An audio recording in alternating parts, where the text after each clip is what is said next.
Welcome to another deep dive. Yes, so glad you're here with us. We are incredibly thrilled that you're joining us today because, well, if you've been paying any attention at all to the literary world, Or the thriller community. right, or frankly just the cultural zeitgeist, you know exactly what today is. Oh, absolutely do. Today is Wednesday, March 11th, 2026. A massive day.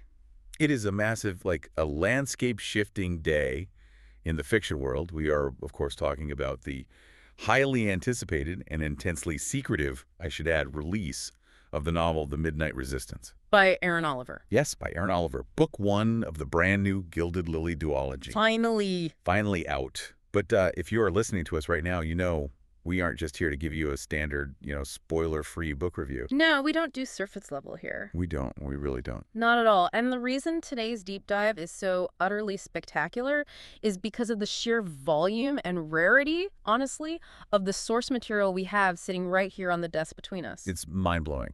It is. We are not just analyzing the finished, polished text of The Midnight Resistance that just hit bookstore shelves this morning. Right. We have managed to get our hands on the foundational architecture of the story itself. Okay, let's unpack this because what we are looking at is effectively the DNA of a masterpiece. Literally. We have Aaron Oliver's private Kindle direct publishing listing notes. The literal back-end instructions. Yeah, the instructions she wrote for her publisher and herself.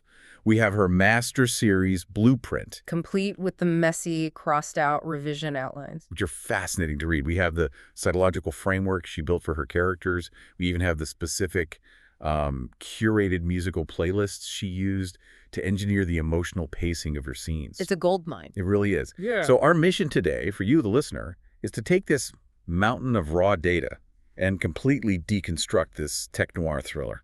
We want to show you not just the terrifying fictional surveillance network that Oliver has built, but the intense, incredibly dramatic, and very real-world crucible that forged this novel into existence. It's a completely unique experience to analyze a book this way, don't you think? Oh, absolutely. Usually as readers, you only get to see the painted house, right? You admire the colors, the trim, the curb appeal. Right. But today, we are looking at the exposed wiring. The 2x4s, we're watching the pouring of the concrete foundation. I love that analogy. Having access to a 6-year history of intense rewrites allows us to see the evolution of a creator's mind. It allows us to analyze not only what the story is on a plot level, but exactly why it exists. And precisely how the author engineered every single psychological trigger, Yeah. every emotion, every plot twist, to manipulate you, the reader, in the absolute best way possible. Exactly. And to truly grasp the weight of the Midnight Resistance, we have to start by looking at the visceral, real-world origins of the book itself. Because the meta story of Aaron Oliver is, honestly, it's almost as gripping as the thriller she wrote. It really is. We're going to take you through her harrowing real-life journey, and then we're going to dive deep into the terrifyingly plausible tech inside her fictional Gilded Lily secret society. From there, we'll break down the brilliant Midnight Resistance team piece by piece. Dissect the psychology of her villains. And finally, we'll even give you a glimpse ahead at the leaked blueprints for Book 2. Yes. But let's start at the beginning. This book, as it turns out, is actually a resurrection. That's right, because if you go back 6 years, an early, vastly different, and admittedly premature version of the story was actually published. Under the title Midnight Bloom. Midnight Bloom, yes. But if you try to find Midnight Bloom today, you'll see something fascinating. Oliver actually pulled that book from the market herself. She unpublished it. She did. In the private author notes we have, she admits with brutal honesty that she rushed that original draft to publication simply to prove to her detractors that the book existed. Oh, wow. She was buckling under a tremendous amount of outside pressure and psychological harassment, which we will get into, and she just needed to get it out there to say, I did it. Which, as someone who creates things, I find so deeply relatable. Oh, yeah. You know that feeling when you're just so desperate to prove your own validity that you put out a rough draft of yourself? Absolutely. But then she did something virtually unheard of. She took it down. She unpublished her own debut novel, From a psychological and professional perspective, that is an incredibly rare, incredibly brave move. Very brave. It takes a staggering amount of courage to claw back a piece of art that is already out in the wild, acknowledge that it wasn't your best work, and then spend the next 6 years locked in a room rewriting it. And in her master outline, she is very specific about that process. She is. She notes that she rewrote this from the ground up, every chapter, every voice, every scene. This wasn't just a fresh coat of paint. No, she wasn't just fixing typos or tweaking the formatting. She did a total teardown and rebuild. Because she realized that the core concept of the story, and ultimately her future readers, deserve the absolute best version of this narrative. I love that. And there's this one detail in her KDP upload file, the actual instructions she typed into the publishing backend, just made me laugh out loud. Oh, the pricing note. Yes. She left a note to her team saying they should actually leave the original Midnight Bloom listing up on the site, but to jack the price up to $150. It's so good. She specifically framed it as a collector's item where, and I quote, "You're paying for history, not quality." It's a brilliant flex. It shows a profound, hard-won evolution in her confidence as a writer. Yeah, she's not hiding her past mistakes. Exactly. She's putting a premium price tag on them as an artifact of her journey. Right, and that journey is heavily, heavily documented in the dedications of the final book. When I opened the raw text and read the dedications, they absolutely stopped me in my tracks. It's a tale of two dedications, essentially. Yes, two very different dedications happening here, and they perfectly encapsulate the duality of this novel. The first dedication is to her anchor. Her sister, Annabella. Yes, it is a beautiful, raw, profoundly vulnerable tribute. It really grounds the emotional core of the author before we even get to page 1. In the source material, Oliver details this highly specific, incredibly touching anecdote. She was at her absolute lowest point with the manuscript.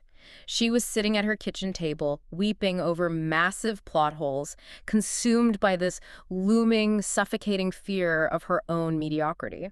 Which every artist feels at some point. Every single one. She was actually hovering her finger over the delete key, ready to trash the entire 6-year project because she had convinced herself she accidentally copied the plot of a random Netflix show. We've all been there. The imposter syndrome is just screaming in your ear at that point. But then, enter Annabella. Yes. According to the notes, her sister drove 3 hours through a literal blinding snowstorm. A snowstorm. She showed up at Erin's door armed with nothing but a single energy drink and a massive playlist of Taylor Swift acoustic covers. That is true sisterhood right there. It really is. And she didn't come to fix the plot holes. She just came to sit there. Yeah. She sat at that kitchen table through the night, acting as a physical anchor to reality while Erin weathered the creative storm. And if you keep that image of sisterhood in mind, it pays massive dividends when you actually read the novel. Oh, completely. Because the theme of sisters protecting them, failing them, warring with them, is the fundamental emotional engine of the entire Gilded Lily duology. But what's fascinating here is how Oliver immediately juxtaposes that profound love with the secondary dedication. Oh man, the pivot is staggering. It is. You turn the page, and the secondary dedication is simply titled, "And to the Rest of You." Yeah. She goes from this warm acoustic guitar gratitude to absolute venomous, scorched earth spite. She truly weaponized her real-life trauma to fuel this book. We see in the breakdown of this dedication that she is directly addressing the people who tried to break her. Right. She's talking to our haters, to former friends who abandoned her, to family members who condescendingly patted her on the head and called her writing ambition a phase. Ugh, the worst. And most shockingly, she is dedicating this book to her literal real-life stalkers. When I read the background notes on what she actually endured, my jaw hit the floor. This wasn't just, people leaving mean comments on Twitter. Oh, not at all. She explicitly outlines enduring anonymous, untraceable emails sent to her personal accounts.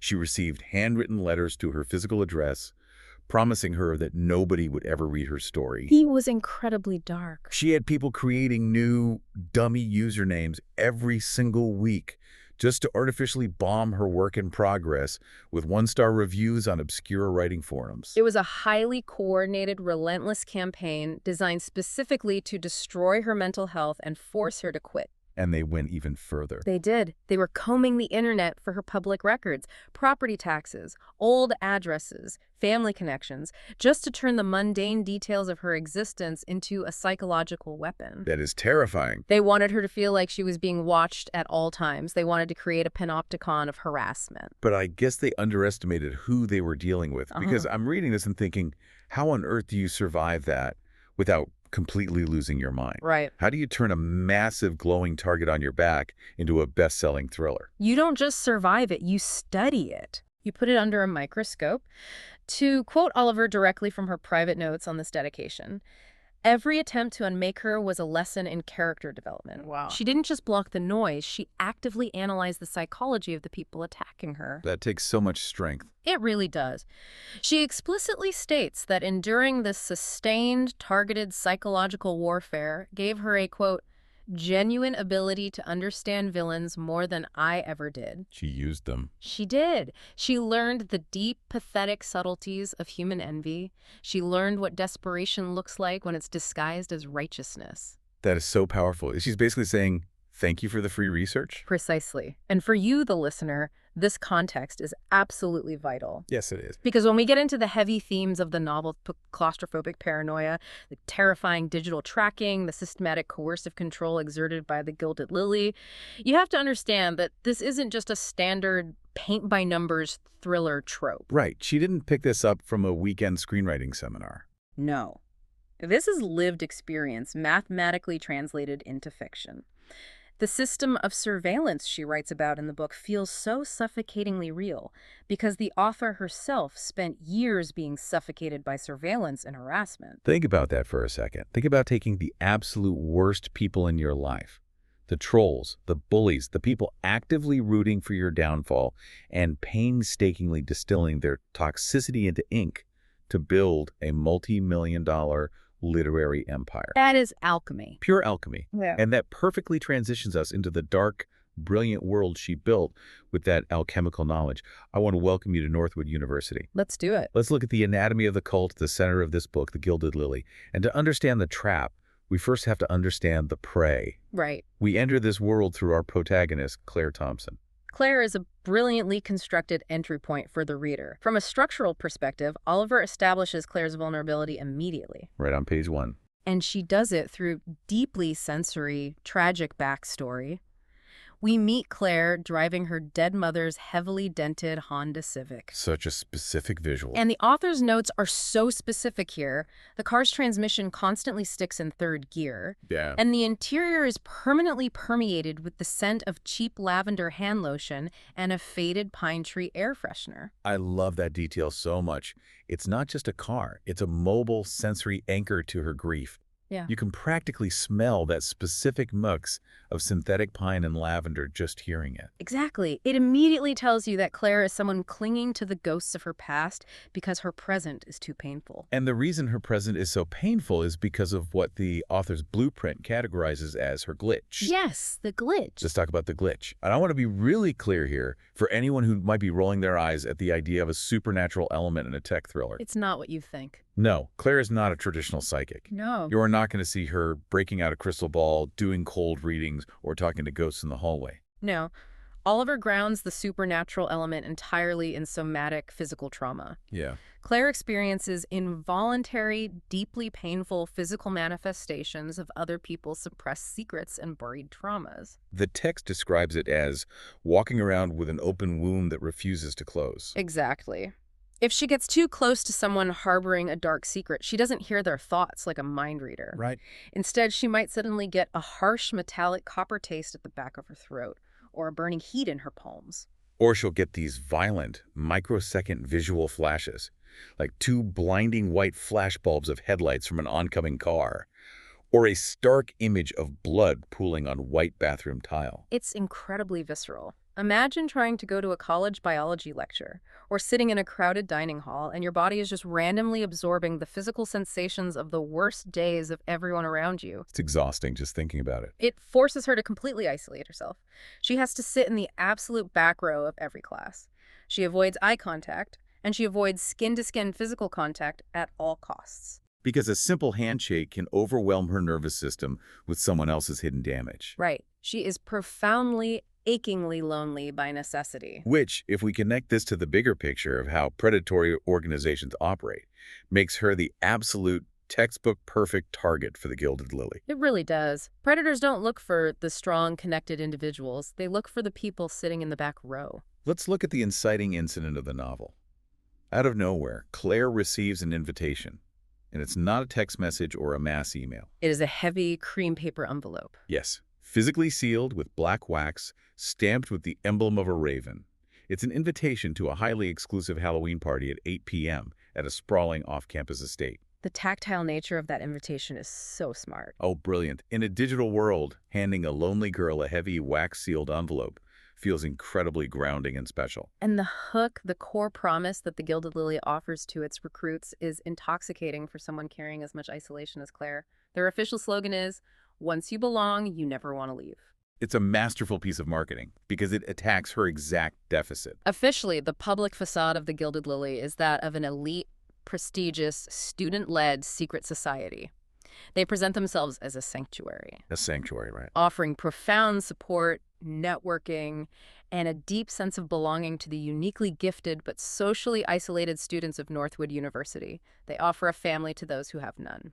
But the hidden reality, which Oliver's blueprints map out in terrifying detail, is far, far darker. Oh, it is a nightmare disguised as a warm blanket. That's the perfect way to describe it. Yeah. The Gilded Lily is actually a massive, heavily venture-backed research and development operation for what they call scalable behavioral modification, It is essentially a digital and psychological panopticon. built invisibly over the existing university infrastructure, quietly harvesting an astonishing 5 terabytes of behavioral data from its student members every single month. 5 terabytes, that's a massive amount of data. And this is where the source material gets truly chilling. Because Oliver didn't just invent a scary club. No, she did her homework. She researched the actual psychology of cults and abusive institutions. She laid out a meticulously detailed, terrifyingly methodical 5-stage playbook of coercive control that the Gilded Lily uses on its recruits. And what's disturbing is how perfectly it mirrors real-world institutional abuse dynamics. We see this in toxic workplaces, predatory wellness groups, and high-control religious organizations all the time. Okay, let's break this playbook down for the listener because it is fascinating and honestly a little scary. Stage 1 is identification. Right. Identification is essentially vulnerability mapping. The Gilded Lily's algorithm flags students who have high intelligence but low social capital. So they're looking for the isolated smart kids. Exactly. They look for the grief-stricken, the financially desperate, the kids who eat alone. Then comes stage 2, infiltration. And the author's notes use a specific chilling term here, weaponized intimacy. Yes. Infiltration isn't about kidnapping someone in a van. It's about aggressive trust building. Right, they want you to like them. The society members surround the target with absolute support. They listen to them, they validate them, they make the target feel seen and understood in a way that feels incredibly organic. But it's actually highly scripted. Completely scripted, based on the data they've already gathered on them. Which leads right into stage 3, construction. Construction is where the trap subtly closes. The society begins to monopolize the target's time. They provide housing, they provide study groups, they provide romantic partners. They create absolute dependency. The goal is to make sure that for the target's social, academic, and emotional survival, they need the group. And once you are dependent, we hit stage 4, deployment. This is the pivot. Deployment is where the mask slips. The society activates the leverage or the blackmail they've quietly discovered or manufactured during the infiltration stage. And they ask for something in return. They ask the target to do something deeply unethical or compromising, using that leverage to force compliance. I'm finally stage 5, resolution. Resolution has only 2 outcomes. Either the target fully capitulates and is totally absorbed into the system, becoming a willing participant in recruiting the next generation, or they rebel and face utter systematic destruction of their reputation, sanity, and future. It's just a brutal machine. And Oliver doesn't just explain this theory, she shows it to us in the text through a devastating case study involving 2 side characters. Marcus Reeves and David Okafor. Yes. If you are reading the book, this is one of those heartbreaking subplots. Marcus is a recruit. He gets brought in, love-bombed, and made to feel incredibly special. But the Gilded Lilies data mining finds a weak point. They discover that Marcus's older brother has a sealed juvenile criminal record that could ruin his chances at law school if it leaked. And that is their leverage. So we hit stage 4, deployment. The Lily brings Marcus into a room, shows him the file on his brother, and gives him a directive. And they don't ask him for money. No, they ask him for something much more insidious.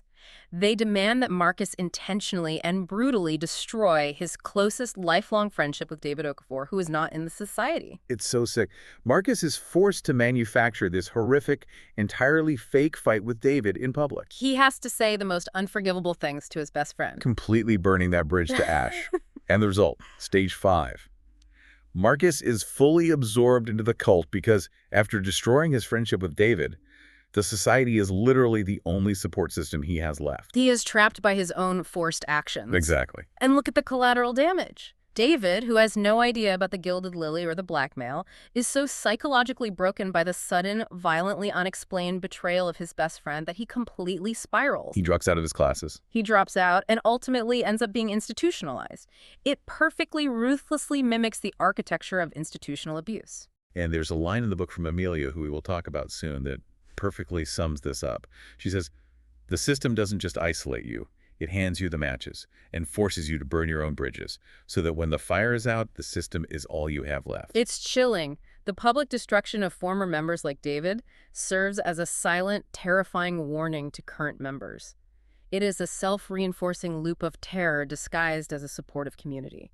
But the question you have to ask is, how do they get intelligent, capable college students to actually accept this level of control without running to the campus police on day one? How do they rewire their brains to normalize this? Exactly. And that takes us to section 3 of our deep dive, the science of submission. Because chapter 3 of this book, the actual induction ritual, is where the story shifts from a creepy mystery into a full-blown tech war nightmare. It really is a shift in tone. When I first started reading this chapter, with the basement and the candles, I honestly thought we were veering into a supernatural, occult, demonic magic direction. Right, it feels very esoteric at first. But the author's private notes are incredibly adamant. She writes, in all caps, "This is not magic. It is applied pharmacology." Exactly. Oliver engineered this scene with chilling scientific precision. Let's walk the listener through the space. Let's do it. Claire, having accepted the invitation, is brought down into a windowless, soundproofed stone basement on the far edge of the Northwood campus. The environment is entirely controlled. Very controlled. The temperature in the room has been deliberately dropped to exactly 60 degrees Fahrenheit.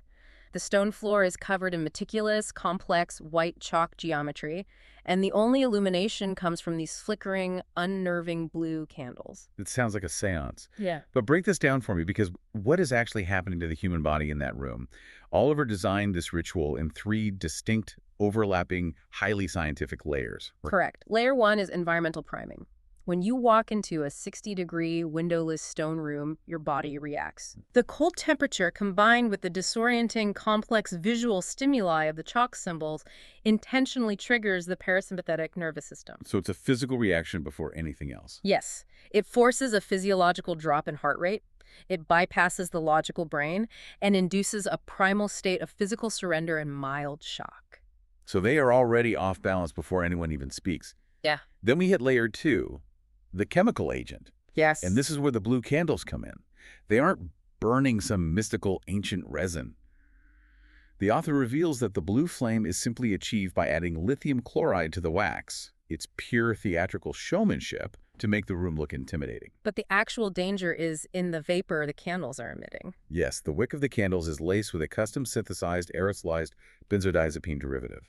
As the recruits breathe the air in this enclosed, unventilated basement, they are being quietly, heavily dosed. And if we look at the pharmacology of benzodiazepines, they are central nervous system depressants. Right. In this specific weaponized formulation, it is designed to violently lower psychological inhibitions and drastically increase suggestibility. But it doesn't feel like an attack. No, for these deeply anxious, isolated students, Breathing this in doesn't feel like being poisoned. It feels like an overwhelming euphoric wave of relief. It feels like they can finally, for the first time in their lives, put down the heavy emotional armor they've been carrying. It's terrifying because it feels good. Exactly. But that's just the primer for layer 3, which locks the trap shut. Auditory programming. Yes. While these students are sitting in the cold, breathing in aerosolized benzos, feeling their anxiety melt away, someone at the front of the room begins reading a poem aloud.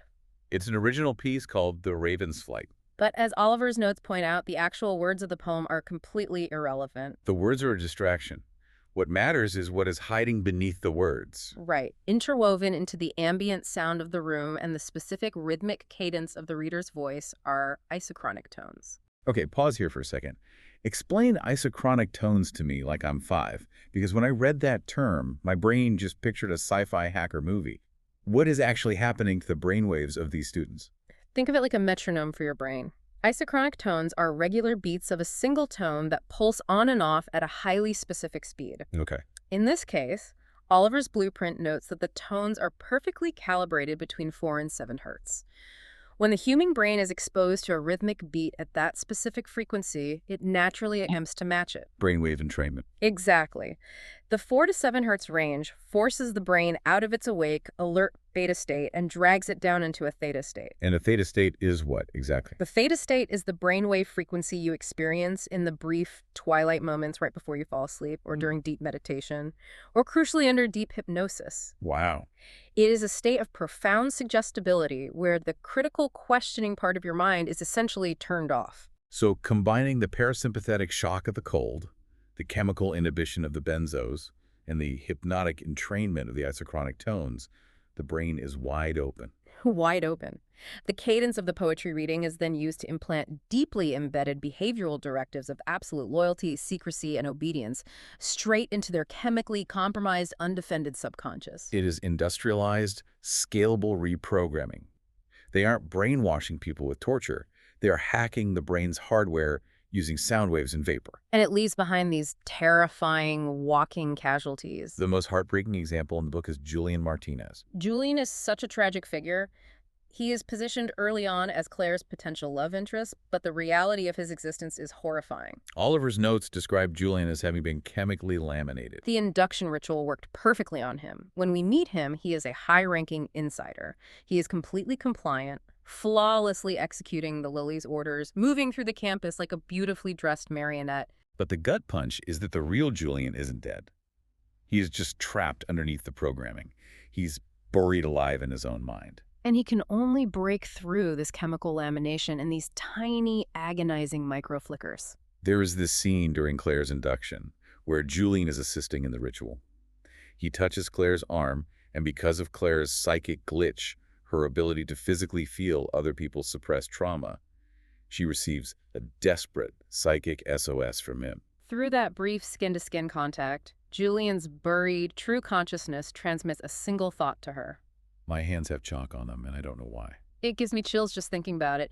He is participating in his own enslavement and the enslavement of others, and a tiny, terrified part of his brain is crying out for help, completely confused by his own actions. It is utterly chilling.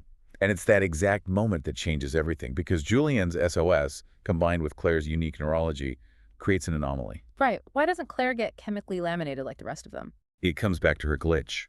Her psychic ability to absorb the trauma in the room creates a massive level of internal neurological noise. When she breathed in the benzodiazepine vapor, it actually provided her with physical relief from her constant painful psychic overload. It numbed the pain of her glitch. But because her brain is fundamentally wired differently to process external trauma, the isochronic tones failed to force her into a full theta state. She experienced the relief of the drug, but she unconsciously rejected the auditory commands. She faked it. She went through the motions. But the programming didn't take root. Which makes her the ultimate wild card. She is inside the walls, but her mind is still her own. And once she realizes the horror of what the Gilded Lily actually is, she knows she can't fight a multi-million-dollar venture-backed conspiracy alone. Which brings us to Section 4, the Midnight Resistance. This is where the thriller elements really kick into high gear. Claire manages to find and assemble a small counter-movement. And what I love about Oliver's character design here is that this isn't a team of highly trained, polished secret agents. Not even close. They are a symphony of pure paranoia.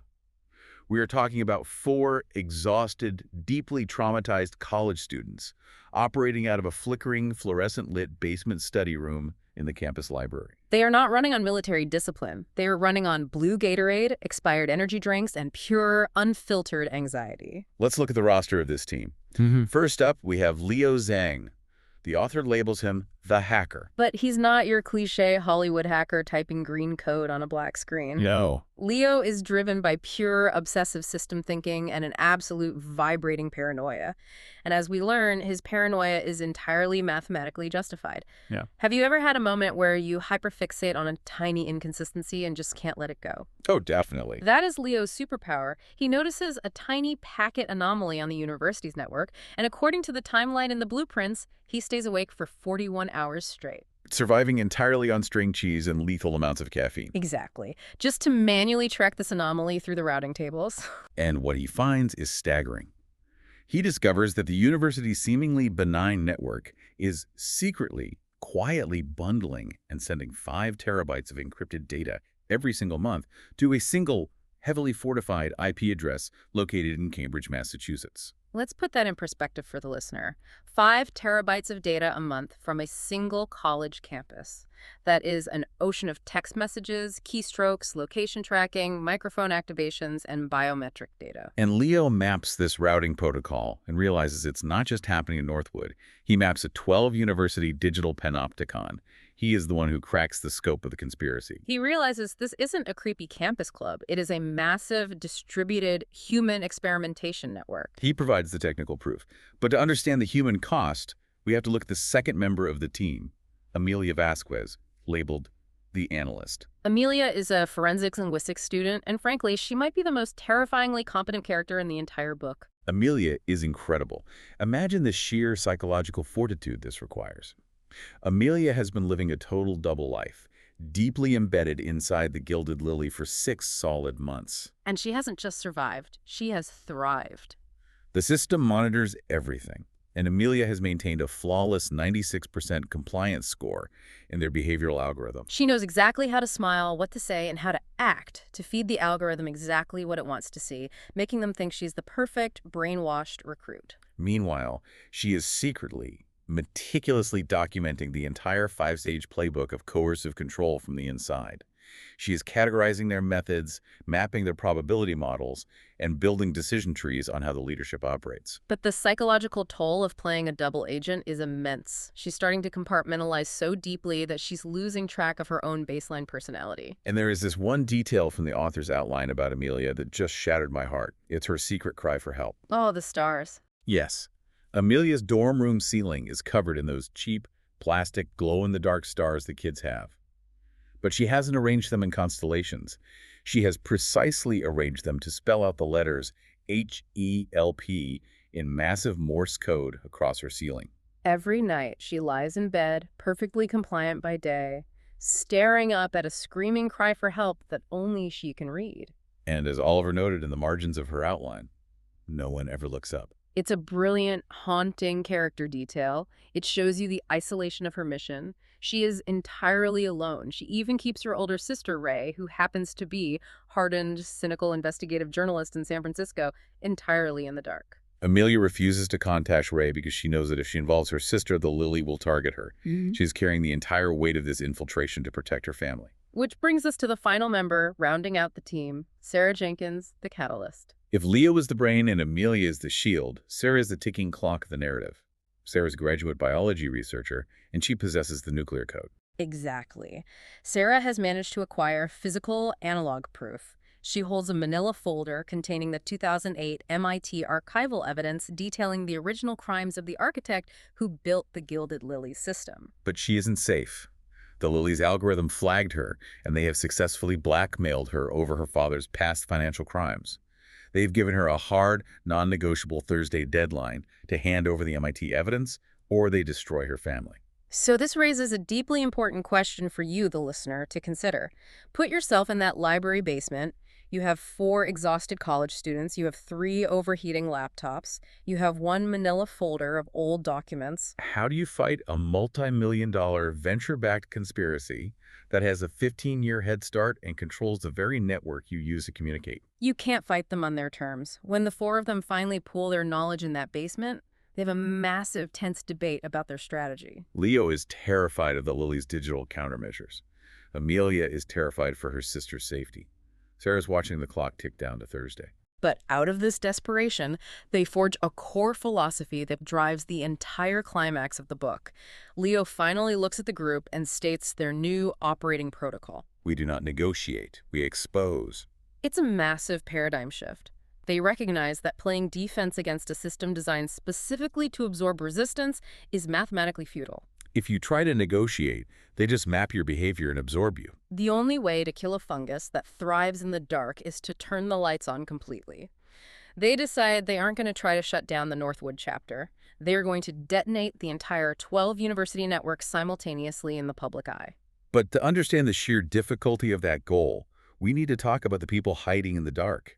We need to move to Section 5, the architects of ruin. Who built this machine and who is running it? Exactly. We have to start with the mastermind, Dr. Eloise Marchetti, known in the system by her administrative code name, Persephone. Marchetti is the shadow behind the shadow.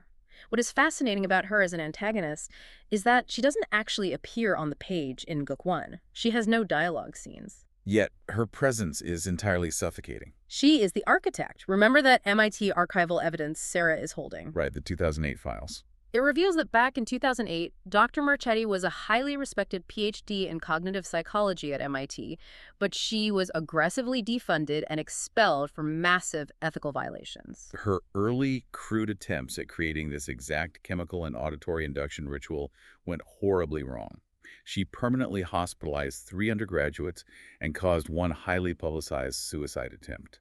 But instead of going to jail or realizing she was a monster, she just learned from her mistakes. She took her research underground. She refined the chemistry, she smoothed out the auditory frequencies, and most terrifyingly, she secured massive, shadowy venture capital funding. She spent the next 15 years quietly building a scalable behavioral modification platform across 12 elite universities, using over 2,000 unsuspecting college students as her personal beta testers. She sits in Cambridge, Massachusetts, collecting terabytes of data, entirely insulated from the physical reality of what she is doing, but she needs boots on the ground to actually run the local chapters. And that is where we meet our primary physical antagonist at Northwood, Isabel Devereaux. Isabel is given the title The Operator. And let me tell you, Isabel is such an incredibly complex, frustrating, and fascinating character. She isn't a cackling villain in a cape. She is a deeply stressed out, hyper-competent coder.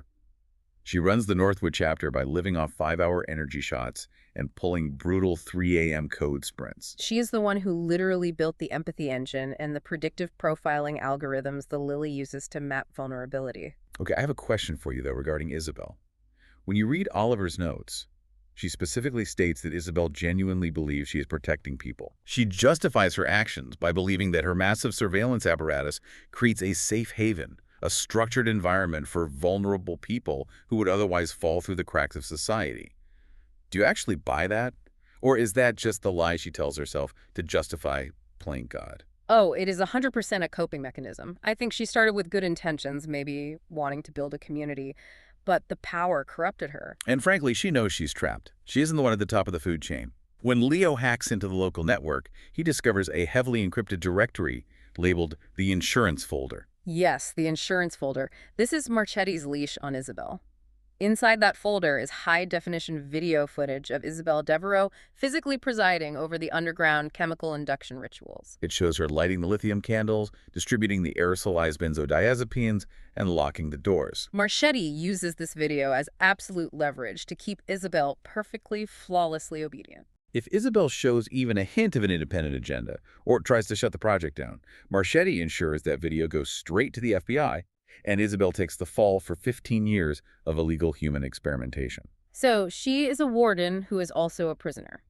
But the real gut punch, the massive lore reveal that completely reframes the entire series, comes from the author's blueprints regarding the larger endgame. The entire Gilded Lily network, all 12 universities, all 2,000 students, the drugs, the trauma is just a beta test? Exactly. The local university cult is not the goal. The actual endgame is to package the behavioral modification algorithm into a polished, sleek consumer app called Heliotrope. The target for Heliotrope isn't 2,000 college students. It is an initial rollout to 50 million global users. And this is where we are introduced to the true villain of the overarching story, Kira Devereaux, Isabel's older sister. The dynamic between Isabel and Kira is the true toxic engine of this entire duology. In her master outline, Oliver explicitly compares Kira to Elizabeth Holmes. Kira is all vision, black turtlenecks, vocal fry, and TED Talks. She has absolutely zero engineering ability.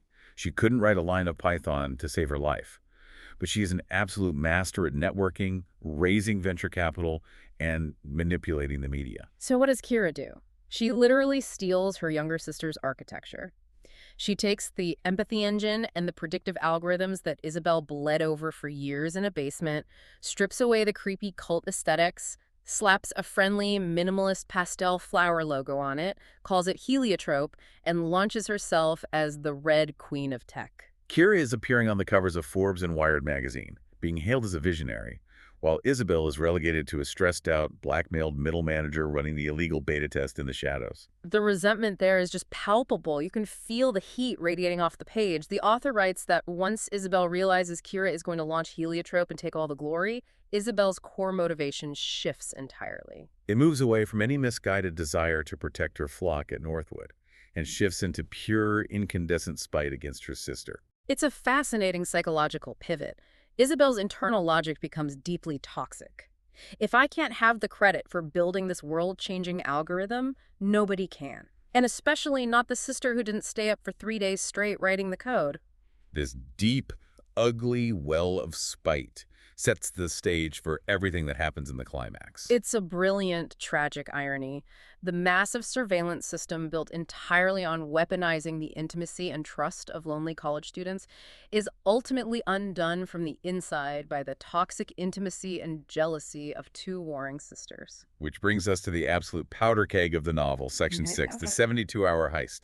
Everything converges on Thursday night at the sprawling Devereaux estate off campus. Let's walk the listener through the mechanics of this operation, because Oliver treats this like a high-stakes military incursion. Sarah's deadline is up. She has to go into the estate to physically meet with the Lily representative to supposedly surrender her father's blackmail material in exchange for giving them her MIT evidence. But Sarah isn't surrendering. She's wearing a wire, and she is the bait. It is a masterclass in asymmetrical warfare. Sarah's job is simply to stall the representative in the main study. She uses her background in biology, tying them up in deep philosophical arguments about biological ecosystems and parasitic logic, purely to keep them talking and distracted. Meanwhile, Leo the hacker is parked in a rusted-out van on the physical perimeter of the estate, shivering in the cold. Right, because Leo knows he cannot hack the main Cambridge cloud servers. Marchetti's encryption is too good. But he knows that Isabel has to keep a local, unencrypted cache of the insurance folder and the kill switch protocols on the estate's local Wi-Fi node. By being physically close to the house, Leo bypasses the cloud entirely and begins quietly siphoning the induction videos, the algorithm source code, and the kill switch commands directly from the local router. Inside the house, the tension is unbearable. Amelia, our double agent, is running physical interference. At one point, Isabel senses something is wrong with the network traffic and leaves her upstairs control room to head down toward the study. Amelia intentionally intercepts her on the grand staircase.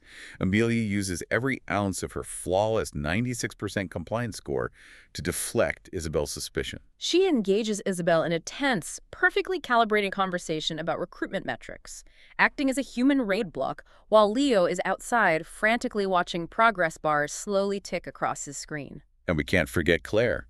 Claire is standing outside in the dark, acting as a human psychic early warning radar. She's actively expanding her awareness, monitoring the emotional temperature of the house, feeling the spikes of adrenaline and suspicion through the walls to ensure no one goes off script. It requires immense physical stamina from her to hold that psychic connection open without collapsing. They manage to get the files. Leo gets the data dump.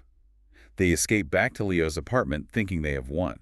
But this leads to what the author's outline calls the fulcrum, at exactly 3:47 a.m. on Friday morning. They are sitting in Leo's apartment, exhausted, reviewing the stolen data when the bottom drops out. Marchetti, monitoring the network logs from Cambridge, realizes the local Northwood cache has been breached. She doesn't hesitate. She immediately triggers the network purge. The dead man's switch. This is a terrifying concept in cybersecurity. Over the span of minutes, the entire infrastructure across all 12 universities begins systematically, aggressively deleting itself. All the student member profiles, the communication logs, the tracking data, everything they didn't manage to copy in the local heist vanishes into the ether. The system is eating itself to hide the evidence. And it gets worse. As Sarah is scanning the stolen kill switch protocols, she realizes that the purge isn't just deleting files.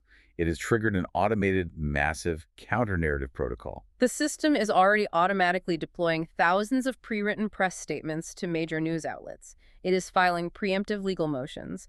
It is deploying AI-generated denial talking points across social media. The resistance realizes with absolute horror that they're losing the narrative war before they've even fired a shot.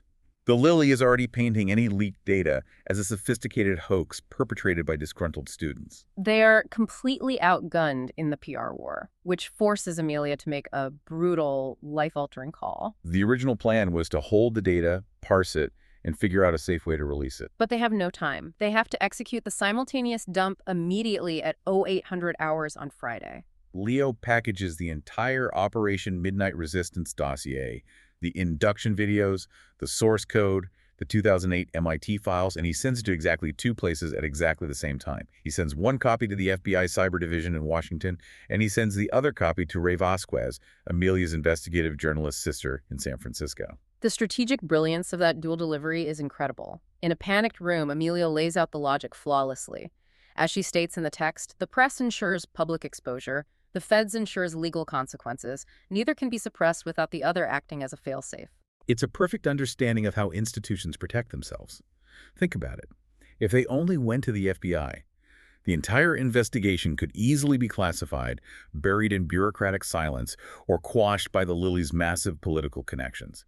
Nothing would ever see the light of day. But if they only went to the press, the Gilded Lily's army of high-priced corporate lawyers would immediately bury the newspaper in crushing defamation suits and injunctions before the story even went to print. But by doing both simultaneously, it creates an unstoppable chain reaction. The media coverage forces the FBI to act publicly, and the active FBI investigation legally protects the media's right to report on it. It is a brilliant, desperate checkmate. And it brings us to Section 7, the bitter victory and the blueprint for Book 2.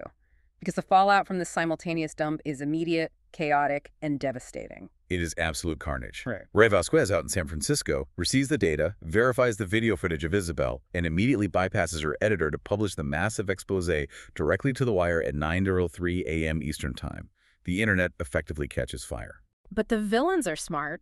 When the FBI finally coordinates a raid on the Cambridge house later that afternoon, Marchetti has already vanished into thin air. She physically destroyed her local servers with thermite, leaving nothing behind but a half-full coffee mug on the kitchen counter, proving to the feds that she was just steps ahead of them. Meanwhile, at Northwood, Isabel sees the news break, wipes her own room clean of any physical evidence, grabs a go bag, and flees down Interstate 91 before the campus police even know what to look for. The physical infrastructure of the Northwood chapter is completely destroyed. The basement is empty. Julian and the hundreds of other victims are left standing in the rubble of their reality, beginning the incredibly long, painful analog process of psychological deprogramming. But the reality of the ending, as Oliver writes it, is deeply, deeply chilling. Because the resistance won the battle. But the war is just scaling up. Marchetti escaped, and more importantly, she escaped with the core methodology. And out in Silicon Valley, Kira Devereaux is entirely untouched. She claims ignorance of her sister's rogue actions, distances herself from Northwood, and is still aggressively moving forward with launching the Heliotrope Act to the public. The terrifying realization hits the reader. The Gilded Lily was just a prototype. The physical infrastructure was destroyed, but the idea survives perfectly intact. 50 million people are next. And the author leaves these brilliant, subtle little Easter eggs, hinting at this larger, inescapable scope. If you look at the KDP notes and the master blueprint, she details the specific musical playlist meant to accompany the reading of the book. The playlist both begins and ends with songs by the artist Lily Allen. It's a deliberate, cyclical architectural choice by Oliver to frame the story. It tells the reader subconsciously that the lily is always present, always looping, always watching. Which points directly to the narrative of Book 2, which we get a sneak peek of in these leaked blueprints. We can see that Book 2 is titled The Halo Effect. And I have to warn you, the outline for Book 2 is absolutely heartbreaking. Remember Ray Vasquez, the journalist sister who broke the story? According to the blueprint, Ray is going to die early in the second book. And the tragedy is, she doesn't die in some heroic, blazing standoff with assassins. She dies as accidental, careless collateral damage of Isabel and Kira's petty, escalating sibling rivalry. It is a brutal narrative choice. Isabel's spite gets an innocent woman, the sister of the girl who outsmarted her, killed. And from there, the moral complexity just goes off the rails. Amelia, shattered by grief, inherits her dead sister's investigation. And in the most twisted, unimaginable alliance possible, Isabel eventually reaches out and teams up with Leo and Amelia. Wait, Isabel teams up with the kids who destroyed her life. Why? Not for redemption. That is the genius of Oliver's writing. Isabel doesn't care about saving the world. She teams up with them to write the definitive, mathematically undeniable, technical expose of the heliotrope app. Because Isabel cannot stomach the idea of a half-finished, sloppy expose going out into the world that might leave a loophole for Kira to survive the scandal. Isabel wants to ensure that history remembers her as the true architect of the algorithm, even if it means she has to put her own name on the bomb that destroys them both. She will burn down the world just to ensure Kira burns with it. It is a spectacular, pitch-black anti-hero arc. It shows that Erin Oliver is completely uninterested in simple morality tales of good versus evil. She is using the thriller genre to aggressively explore the messy, overlapping, highly destructive motivations of grief, paranoia, and massive human ego in the digital age. So if we pull all the way back, what does this all mean? We've spent the last hour unpacking the intense personal trauma that built the foundation of the book, the terrifyingly realistic cult tactics, the mechanics of the heist, and the bitter betrayals. Erin Oliver has masterfully taken her own deeply personal pain, the stalking, the harassment, the feeling of being constantly watched by people who hate her, and she's blended it seamlessly with these plausible, cutting-edge cyber thriller elements. The world building is just phenomenal. Having access to these extensive blueprints, understanding the actual science of parasympathetic nervous system manipulation, the network architecture, it makes Northwood University feel entirely uncomfortably real. It is a book that fundamentally forces the reader to look at their own digital footprint and the devices they surround themselves with differently. It absolutely does. The fiction acts as a mirror to our own reality. And that brings me to a final lingering thought for you, the listener, to mull over as you go about the rest of your day. Think about the phone sitting in your pocket or in your hand right now. Think about the apps you willingly downloaded. The ones tracking your resting heart rate, the ones mapping your social graphs and location, the algorithms feeding you perfectly curated content designed specifically to lower your inhibitions and shape your daily habits. The fictional Gilded Lily had to resort to locking students in a freezing stone basement. They had to use chalk, blue lithium flames, and hidden isochronic terms to manually program their recruits. But if a real-world heliotrope app launched tomorrow, wrapped in pastel colors, promising to cure your modern loneliness in exchange for your biometric data, would they even need the chemicals to get your compliance? What is your compliance score right now? We want to thank you so much for taking this massive plunge with us into the dark, brilliant academia of the Midnight Resistance. Stay curious, keep your eyes open, and we'll see you on the next deep dive.